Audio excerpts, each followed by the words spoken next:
할렐루야. 잘 오셨습니다.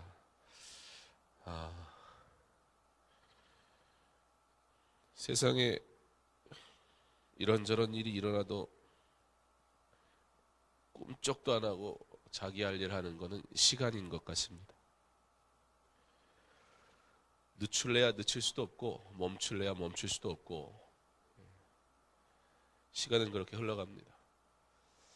그리스도인들은 그 흘러가는 시간 속에서 변함없이 그리스도인이어야 한다는 사실을 우리 꼭 기억할 수 있기를 바랍니다. 호흡이 절대 멈추지 않는 것처럼 우리의 믿음, 하나님을 향한 그 십자가의 길은 결코 어떠한 이유에서든 멈출 수 없으며 어떠한 이유도 핑계가 될 수 없고 우리에게 주신 귀한 일들 우리가 그 순간순간마다 감당할 때 하나님께서 우리를 통해 하나님의 귀한 일들을 이루어 가실 줄 믿습니다. 작년 1월 22일 셋째 주 금요일부터 창세기를 설교하기 시작했습니다. 그리고 오늘 이제 그 창세기를 마무리하게 됩니다.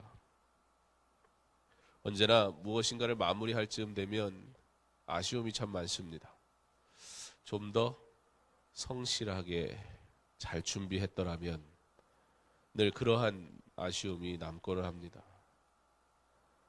제 설교문이라는 것이 누구에게 보여줄 만한 그런 가치 있는 것은 아니지만 적어도 제 자신에게 이것을 다시 한번 읽어볼 만한 그런 글이 되어야 되지 않겠는가라는 생각을 늘 합니다. 그런데 뭔가를 다 마치고 나면 후흥해도 그렇고 뭔가를 다 하고 나면 다시 돌아보기가 참 부끄러울 때가 얼마나 많은지 모릅니다. 잘 해야 된다고 말하고 잘 해야 된다고 여러분들에게 그렇게 또 가르쳐야 되는 입장이기도 하지만 실제 제 스스로가 얼마나 충실했고 얼마나 성실했으며 더더군다나 하나님의 말씀을 선포하는 일에 있어서 정말 내가 이 사명을 잘 감당했나 라는 질문을 스스로 할 때가 얼마나 많은지 모릅니다. 어쩌면 인생은 그렇게 되돌아보면 후회할 일들만 가득 차다가 하나님이 야 이제 그만하고 와라, 실수도 그만큼 했으면 됐다, 그러면 가는 것 아닌가 그런 생각도 해보기도 합니다. 여기에 계신 분들은 각자의 삶의 여정이 조금씩 다 다를 것이고 믿음의 여정도 조금씩 다를 것입니다. 어떤 분들은 아주 어릴 때부터 예수님을 알고 그렇게 예수를 믿어온 분도 있을 것이고 어떤 분들은 성인이 돼서야 늦었지만 그러나 하나님이 강하게 붙드셔서 은혜 가운데 주의 전에 나온 분도 있을 것입니다. 어떤 분들은 그 신앙의 삶 속에 그래도 추억으로 또 자랑으로 남을 만한 믿음의 귀한 일들이 내 기억 속에 남아있는 분도 있을 것이고 어떤 분들은 내가 예수 믿는다고 하며 세월은 그렇게 지나왔는데 과연 내가 제대로 예수 믿은 시간은 얼마나 되나 스스로 부끄러운 일도 있을 것입니다. 국회의원들에게는 그가 얼마나 열심히 일을 했느냐라는 것을 질문할 때 꼭 빠지지 않는 것이 국회에 얼마나 많은 것들을 발의했느냐, 이런 문제들, 국민과 나라와 안보와 또 기타 등등 여러 가지 일들을 위해서 이러한 일들을 고쳐야 합니다라고 얼마나 발의를 했는가가 그들에게 얼마나 열심히 일했느냐를 증명하는 거기도 합니다. 그런데 그 얼마나 많은 일들을 발의했느냐는 그 뒤에 그것이 실제 얼마나 통과가 됐느냐, 국회에서 계류되지 않고 실제 얼마나 통과가 됐느냐라는 것들은 마치도 그들에게는 훈장과 같은 것처럼 보이기도 했습니다. 국회의원에게는 국회의원으로서 국민을 대표한 사람으로서 나라가, 경제가, 안보가 여러 가지 주어진 일들이 이 나라가 바로 서가기 위해 필요한 일들을 하는 데 있어서 최선을 다하고 때로는 그것에 대한 어떤 결과물을 얻는 것, 그들에게는 매우 중요한 일이고 또 그렇게 해야 할 것입니다. 저와 여러분은 그리스도인입니다. 우리는 그리스도인이라고 말하지만 진정 그리스도인으로서 우리에게 주신 사명, 우리가 그리스도인으로서 마땅히 행해야 될 그 사명, 그 일을 위해 우리는 얼마나 애쓰고 수고하고 있는지 우리 꼭 우리의 모습을 꼭 돌아보아야 할 것입니다. 그리스도인으로 살아가는 데 있어서 우리의 삶 속에서 그렇게 살아가기에는 불편한 일들이 얼마나 많습니까? 만약에 국회의원이 내가 되긴 했지만 솔직히 그와 같은 일 하는 거 쉽지 않습니다. 예, 한다고 노력을 했는데요. 와, 이거 만만치가 않더라고요. 내가 아무리 얘기한들 국회의원들 자기들 무엇을 위해서는 그렇게 일치단결을 하여도 국민을 위해서 뭐 하나 통과시키자 그러면 말 안 들읍시다 라고 말한다면 그러면 아마 소수의 어떤 지역적인 특권을 가지고 있는 사람이 아니고서야 아마 그게 그 사람의 국회의원의 삶의 마지막이 될 것입니다. 만약에 하나님께서 그리스도인들을 그렇게 지금 평가하시고 물으신다면 우리는 하나님 앞에 무엇이라고 대답할 수 있을까요? 과연 우리는 그리스도인이라는 여기에 금배지 달고 다니지는 않지만 그 국회의원의 금배지하고는 비교할 수 없는 영원한 생명, 천국의 소망을 얻은 이 귀하고 복된 일에 참여한 우리는 과연 그리스도인으로 세상 앞에 말할 어떠한 명분이 있을까요? 하나님의 사랑이 우리에게 너무나 당연한 것이 되어버려서 우리가 감히 얻을 수도 취할 수도 없는 것이기에 하나님이 거저 주신 그 구원의 은혜가 너무나 이제는 싸구려가 돼버려서 내가 마치도 당연히 얻은 구원인 것처럼 이 구원은 당연히 내게 있는 것처럼 그래서 그리스도인으로 살아가는데 전혀 절실하지 않고 국회의원들이 그 다음 투표에서 많은 표를 얻기 위해서 어떻게 머리를 숙이는 줄 아세요? 여러분 국회의원이 얼마나 위세가 당당합니까? 그런데요 선거할 때만 되면요 머리를 조아려도 한없이 조아립니다. 자존심 그런 거 중요하지 않습니다. 국회의원만 될 수 있다면. 제가 국회의원을 미워하거나 정치인들을 욕하고 싶어서 하는 게 아니라 어떻게 보면 좀 공공연하게 공적으로 나와 있는 사람들을 비교해야지 삶의 형편이 다 다른데 누구를 제 스스로가 누구를 폄하하거나 또는 또 잘한다 못한다 평가할 수 있는 자리에 있겠습니까? 그러나 공적인 자리에 평가받도록 부름받은 자리에 있는 사람들이고 또 요즘 여러 가지로 정치가 어렵기 때문에 그들을 예로 들어도 부적절하진 않겠다 싶어서 예를 들 뿐입니다. 여러분 그리스도 때문에 머리를 조아리고 살아가십니까? 그리스도 때문에 손이 아플 정도로 너무 많이 인사하고 돌아다녀서 이 손을 잡으면 지릿지릿 아파서 견딜 수 없을 정도로 손을 내밀어 본 적 있습니다. 세상의 가치를 위해서도 그렇게 수고하는데 우리는 정말 내가 주를 위해서 이것을 했고 주를 위해 저것을 했고 말하지만 솔직히 여러분의 삶의 일들을 위해서 수고한 만큼 그렇게 주를 위해 수고했습니까? 솔직히 하나님 앞에 부끄러울 따름입니다. 이 자리에 그 누구도 내가 무엇을 했노라 자랑할 만한 사람은 결코 아무도 없을 것입니다.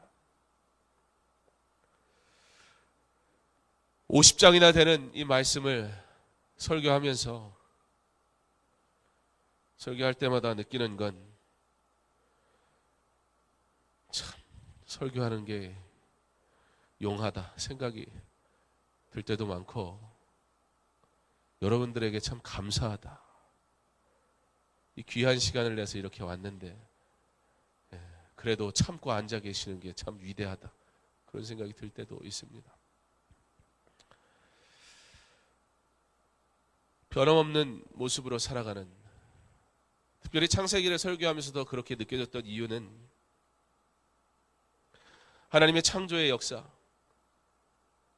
그의 말씀으로 시작된 그 놀라운 역사들, 그리고 그 가운데 죄 가운데 살아가는 백성들, 그러나 그럼에도 불구하고 사랑하시고 용서하시고 그리고 인도하시고 더 나아가 부르셔서 사용하기까지 하시는 하나님의 놀라운 은혜가 기록된 창세기의 말씀. 그리고 각자 상황과 형편이 달랐고 재능도 달랐고 때로 실수도 했지만, 그러나 그곳에서 믿음의 여정을 걸어가면서 하나님 앞에 순종하며 그 부르심에 합당하게 살아가기를 수고했던 창세기에 등장하는 수많은 믿음의 사람들. 우리가 창세기를 오늘 마무리하는 이 즈음에 우리에게 성경에 등장하는 인물들이 그저 위대한 사람이거나 나와는 조금 다른 대단한 믿음을 가진 믿음을 소유한 그런 어떠한 사람이라 감탄하고 끝나지 않기를, 우리와 똑같은 성정을 가졌고 어쩌면 우리보다 너무나 더 아픈 고난의 여정을 걸었음에도 불구하고 하나님의 은혜와 사랑 가운데 하나님을 어떻게 하면 가까이 할까 고민하고, 그리고 그 하나님의 부르심 앞에 때로는 넘어지고 쓰러지고 얻어 터지기도 하고 이유를 알 수 없게 억울함도 당하기도 하지만, 그럼에도 불구하고 그 신실하신 하나님을 따라가려고 순종했던 믿음의 사람들, 그들과 같이 나도 이 시대에 하나님의 사람으로 부르셨으니 나도 그와 같이 순종하는 삶을 살게 하옵소서. 그렇게 기도하며 우리 다 함께 설교자인 저부터 이 자리에 있는 모든 우리가 그와 같은 소망을 품으며 우리 창세기를 마무리할 수 있다면, 그나마 부족한 설교의 선포였지만 그 가운데 하나님이 주시는 은혜가 있을 것이고, 그리고 감격이 있을 것이고, 그리고 우리로 다시 이 은혜의 부르심 앞에 순종하기를 소망하는 그러한 믿음도 우리에게 더해 주실 줄 믿습니다.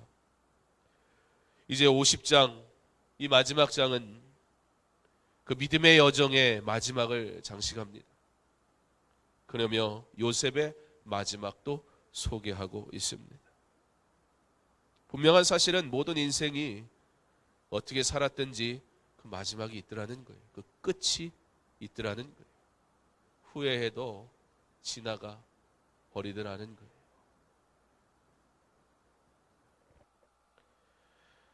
요셉은 함께 하시는 하나님을 실제 그의 삶 속에서 친밀하게 누리며 살았던 사람이었습니다. 그렇기에 언제나 그는 신전의식을 가지고 하나님 앞에서 생활했던 사람입니다. 하나님 중심주의의 삶을 산 요셉에게는 작은 일도 큰 일도 때로는 이해할 수 없는 억울한 환경과 상황에서도 오직 하나님께 충성과 순종으로 일관했던 믿음의 사람이었습니다. 무엇보다 요셉의 믿음은 하나님께서 반드시 그의 백성을 지키실 것과 그의 뜻을 이루실 것에 대한 확신을 가진 믿음이었습니다. 그렇기 때문에 요셉에게는 하나님의 말씀, 그 하나님의 명령을 준행하는 데 있어서 어떻게 보면 그에겐 결단이 필요하지 않았던 것 같아요. 아, 내가 이게 하나님의 말씀이니까 지켜야겠구나. 우리가 결단이라는 이것조차도 어찌 보면 하나님 중심으로 내려놓는 그런 결단이 아닌 내가 이것을 행하리라는 결단이 된다면 자칫 내가 이것은 하지 않으리라는 결단 또한 생길 수 있다라는 큰 오류가 생길 수도 있습니다. 요셉에게는 하나님의 명령은 그가 행한 어떠한 대단한 결단이 아니었고 그저 당연한 순종이었을 뿐입니다. 사랑하는 성도 여러분, 어떻게 순종할 수 있을까요? 어떻게 하나님의 말씀, 솔직히 이거 어떻게 다 지키며 살아가? 과연 그렇게 사는 것이 가능해? 라고 질문이 생기는 순간이 찾아올 때마다 우리가 도대체 어떻게 하나님의 말씀을 순종할 수 있을까요?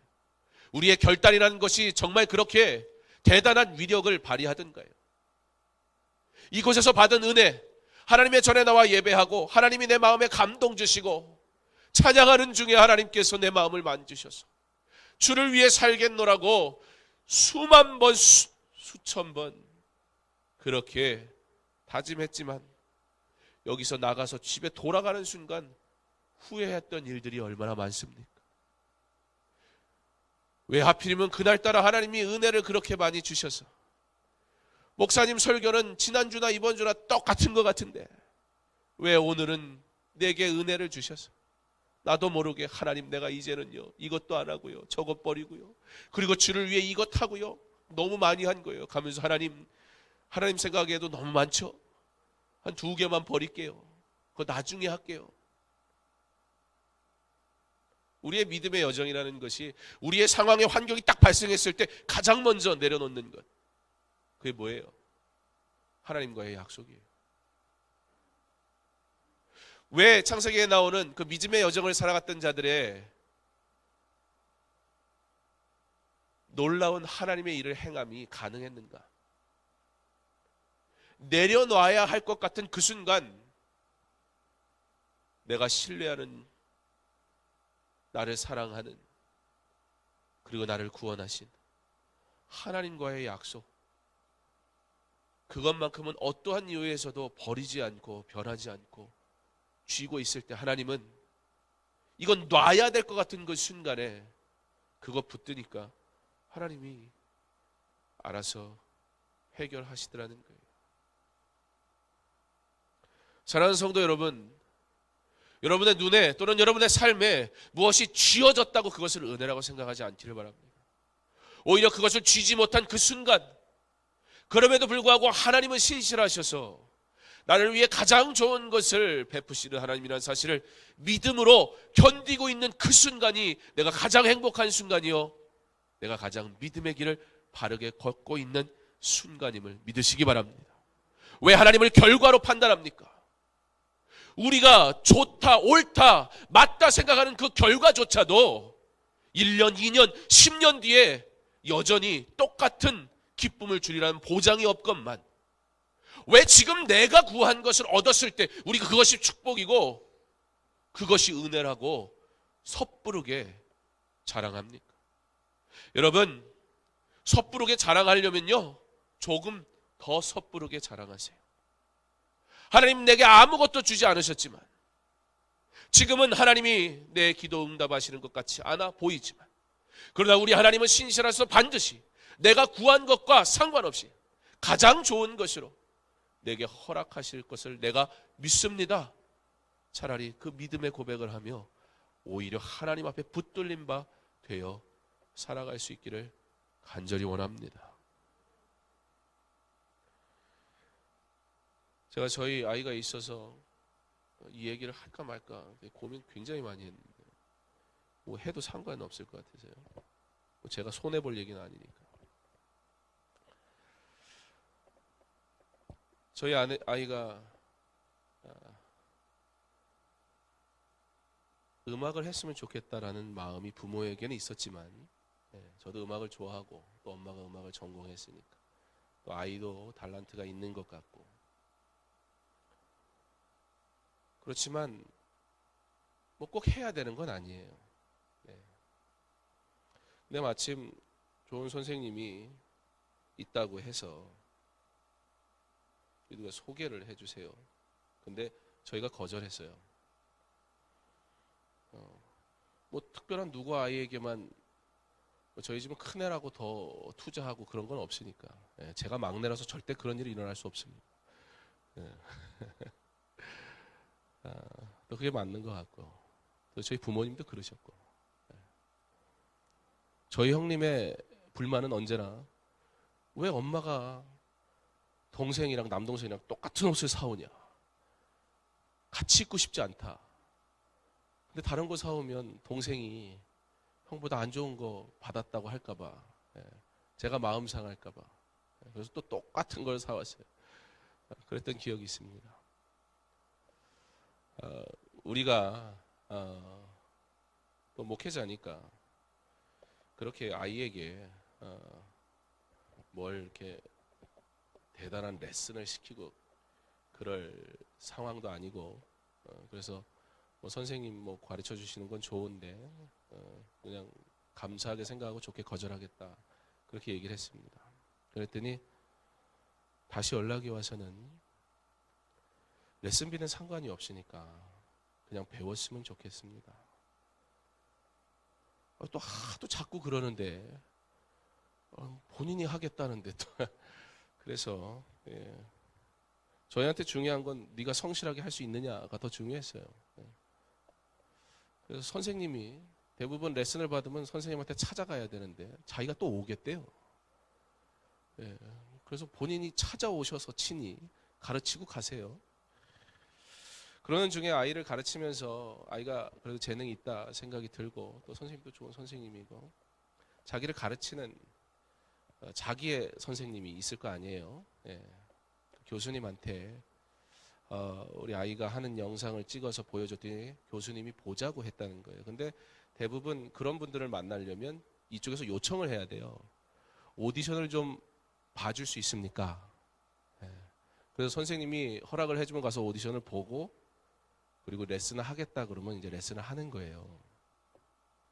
근데 그쪽에서 오라 그러니까 지금은 좀 바쁘니까 조금 이따 가겠다고. 또는 뭐 또 오랜다고 그냥 득달같이 달려갈 수는 없잖아요. 그래서 어쨌든 시간을 맞춰서 이제 갔습니다. 선생님이 아이를 이렇게 가르치면서 이렇게도 해보라고 그러고 저렇게도 해보라고 그러고 하면서 나름 선생님은 흡족했던 것 같아요. 그래서 아이가 재능이 있는 것 같으니까 내가 이 아이를 좀 가르쳤으면 좋겠습니다. 근데 이미 우리 아이의 선생님이 가서 얘기를 한 거예요. 선생님, 레슨비 그렇게는 한다고 그러면 안 하실 겁니다. 그랬더니 걱정 말라고. 그리고 본인도 레슨비는 상관하지 마라. 근데 이분이 나름 이제 비올라 쪽으로는 이제 차세대 뜨는 사람이거든요. 오스트리아에서 활동하다가 들어왔는데. 다 뭐 이런저런 얘기를 하고서는 아직 결정은 안 했고, 저희 아내가 갔다 왔으니까 이제 아내 와서 저하고 대화를 해야 되니까. 근데 이제 명함을 주는 거예요. 근데 이분은 소망교회를 다니는 사람이고 어머니도 또 믿음 생활 잘 하시는 분이고. 그런데 이제 외국에서 산 연수가 너무 많다 보니까 한국에 들어오는데 아직 30대예요. 젊은 나이죠. 그러니까 대학교에서 초빙을 한 거예요. 교수로 와달라 우리 학교로. 그러니까 그냥 뭐 와달라 그러니까 본인은 한국에서 이제 연주 활동을 하고 싶어서 한국에서 유명한 오케스트라에 들어가 있고, 그리고 이제 그 대학에 나간 거예요. 근데 그 대학이 어디냐? 종교적으로 문제가 있어요. 그래서 저희 아내가 좋게 거절했습니다. 그랬더니 자기도 몰랐대요. 처음 올 때 그런 건지. 근데 솔직히 학교 관계자하고도 상관없고 자기네 애들만 가르치고 오지 어머니 전혀 그런 거 상관없으니까 맡기셔도 됩니다. 근데 이제 저희 아내가 어쨌든 거절하고 왔어요. 그 선생님은 황당한 거죠. 막 싸들고 와서 우리 애를 가르쳐 주세요 해도 모자를 파네. 오디션도 보고 싶다고 해서 갔는데 자기가 가르쳐 주겠다고도 하는데 레슨비도 거의 안 받겠다는데, 근데 여기에서 선생님이 정말 그러면 그 학교를 나가지 마십시오. 그게 정리가 되면 우리가 언제든지 레슨을 받겠습니다. 그리고 나왔어요. 그러니까 아이한테 혹시 그래도 또 이건 부모는 또 그렇게 하는데 아이 마음은 하고 싶은데 거절한 것처럼 느낄까 봐 그래도 감사하게 또 지가 이해한대요.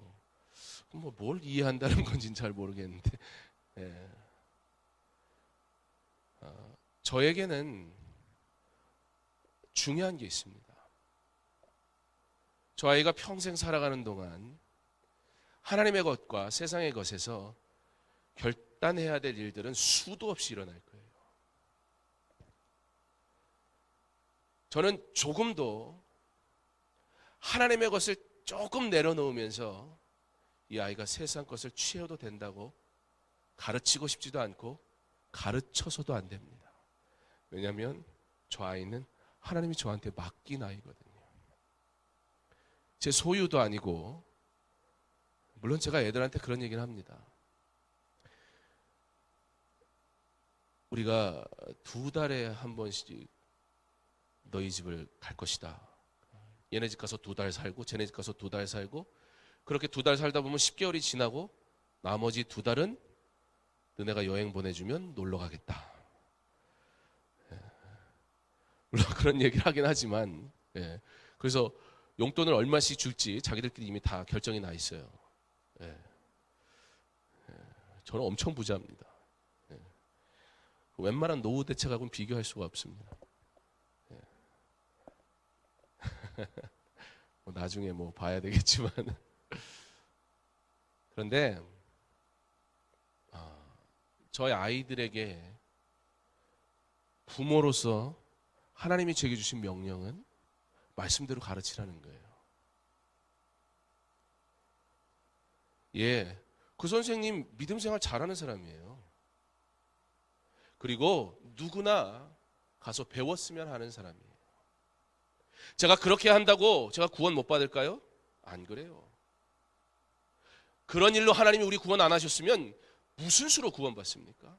근데 우리는 그걸 이용하더라는 거예요. 우리는 수많은 결단 속에서 얼마나 이기적으로 판단하고 하나님의 뜻을 내 마음대로 바꿔버려서 해석하고 그렇게 살아가는지 몰라요. 근데 제가 대단한 믿음이 있어서 그런 결단을 할 거야? 아니요. 어떻게 보면 제게 하나님을 향한 두려움이 있기 때문이에요. 저는 우리 아이들을 음악시킬 거라고 생각한 적이 없어요. 왜냐하면 저희 어머니도 그러셨거든요. 저희 어머니도 찬양을 잘하시고 아버지도 잘하세요. 그래서 뭐 뛰어나진 않지만 나름 음악적인 재능들을 조금씩은 받았어요. 저도 한때는 성악가도 되고 싶었고, 근데 그 얘기만 하면 별로 말씀을 안 하시더라고요. 무슨 수로 레슨을 시켜요, 목사가. 그렇지만 저희 누님은 피아노를 배우다가 아프리카 가서 포기했어요. 아프리카에서 무슨 피아노를 쳐요. 근데 케냐에 정말 유명한 피아니스트였던 분이 노년에 자기가 아프리카에서 봉사하면서 살겠다. 그래서 케냐로 오신 분이 있었어요. 그분들은 일주일에 딱 30분만 레슨을 해줘요. 왜냐하면 레슨 아무 소용 없다는 거예요. 자기가 열심히 하지 않으면. 1시간 뭐 여러 번 해봐야 뭐 대학을 갈 수는 있을지 몰라도 진짜 음악을 하려면 그건 자기 하기 나름이라는 거예요. 근데 자기 원칙을 깨가면서, 왜냐하면 본인이 고령이시기 때문에 얼마나 오래 살지 모르니까 너는 내 마지막 제자다. 그리고 1시간 레슨을 해주신 거예요. 혼자만.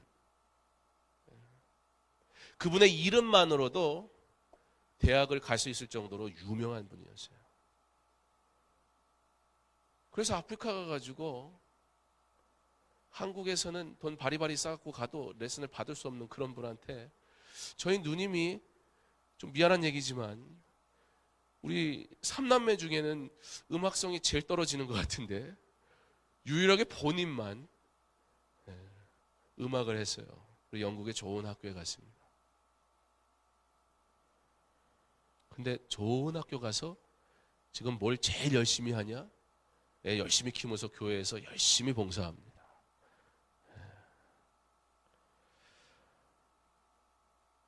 그런 모습을 제가 봤기 때문에 시킬 생각도 못했어요. 가만 생각해 보니까 너무 좋은 거예요.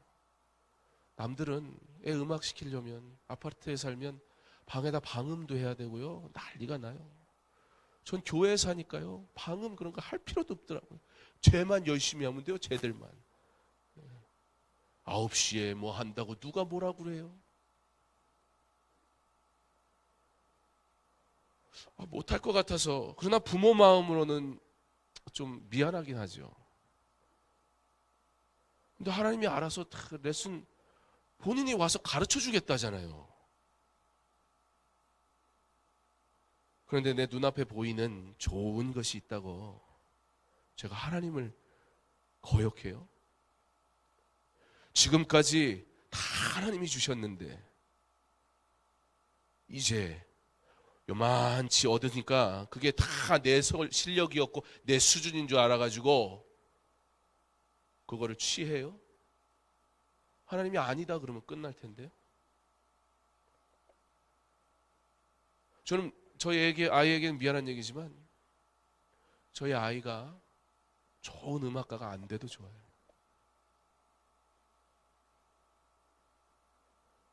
대단한 재능이 있는지 없는지 전 모르겠어요. 그럴 걸 판단할 만한 제 어떤 음악적인 지식이 없기 때문에. 그러나 본인이 하나님 앞에 하나님 나 이거 너무 하고 싶어요. 기도하면 되잖아요. 진짜 하고 싶으면. 제가 쟤를 키우겠습니까? 아니에요. 그런 적 없어요. 하나님이 키우시겠죠. 여러분 그게 낫지 않습니까? 내 수준으로 키우는 것보다. 우리 아버지가 가지고 계신 돈이 얼만데. 여기 하나님 앞에 용돈 못 받아보신 분도 계시죠? 저는 하나님이 용돈 막 주시던데. 근데 없으니까 주시더라고요. 내게 있으니까 안 주시대. 부모님들이 얘가 돈이 많이 있는데 뭘 줘요 또. 괜히 엉뚱한 데 쓰라고. 근데 애가 없으면 부모님 또 주잖아요. 안쓰러워서.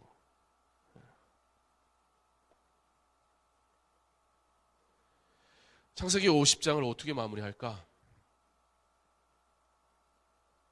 자칫 그저 성경에 나오는 대단한 믿음의 사람들 그러고 끝나면 이거 위인전집 읽은 것밖에 안 돼요. 그러나 내가 실제 삶 속에서 그 하나님을 경험하고 만나고 있는가 점검하면서 끝난다면 지금 우리의 수준이 어디에 있느냐가 중요한 것이 아니라 실제 내가 이와 같이 지금도, 왜냐하면 이 사람들이 실제 가까이 하나님을 만났더라고요. 친밀하게 하나님을 만났더라고요. 혼나는 것도 하나님과의 관계 속에 있으니까 그렇죠. 맞을 땐 맞아야죠. 그리고 받을 땐 받아야죠. 50장에 걸쳐서 나오는 위대한 하나님의 사람들은, 그 믿음의 여정을 걸어갔던 사람들은 하나님을 늘 가까이, 그분이 자신의 모든 것을 다 보고 계시고 잘못했을 땐 매질도 하시고 때로는 도대체 왜 이런 일이 일어나는지 이해할 수 없는 상황 속에서도 내가 믿음을 지키는데 왜 하나님 이러한 시련이 있습니까? 그런 고통 속에서도 그래도 하나님 붙드는, 그랬더니 하나님 그를 통해 영광 받으시고, 그리고 동일하게 누구도 예외 없이 다 죽었어요. 우리도 언젠가 생명이 끝나는 날이 올 것입니다. 각자가 다 다를 것입니다.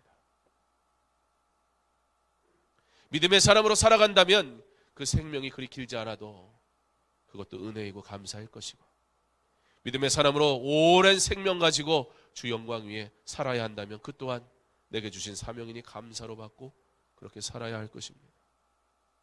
그리고 우리는 계속해서 수도 없이 많은 결단 속에서 하나님의 원하시는 것이 무엇인가 알아야 할 때가 찾아올 것입니다. 죽는 그날까지.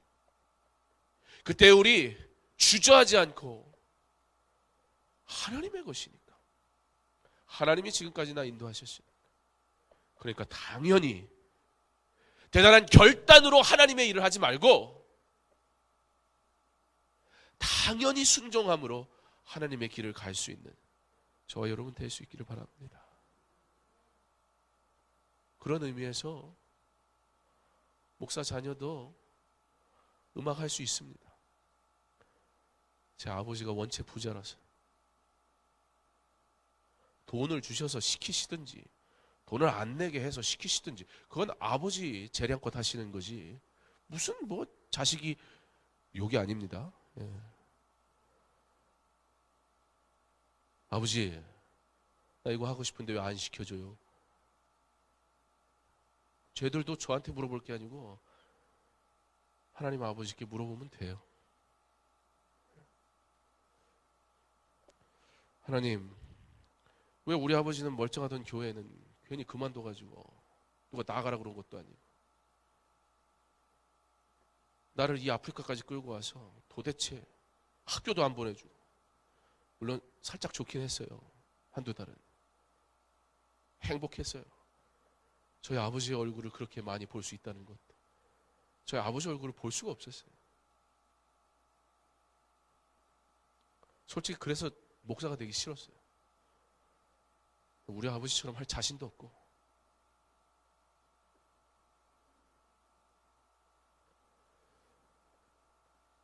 근데 하나님은 저를 향한 계획을 이미 다 가지고 계시더라고요. 제가 이 시간 이 자리에 서 있는 것이 가당키나 합니까?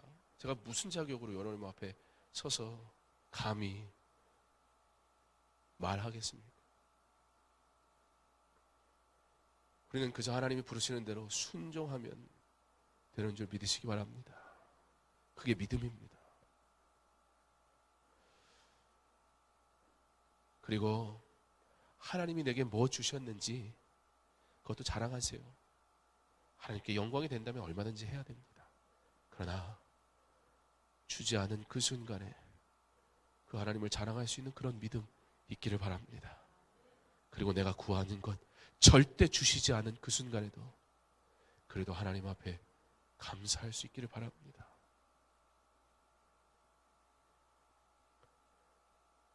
여러분 저희 애가 얼마나 복됩니까?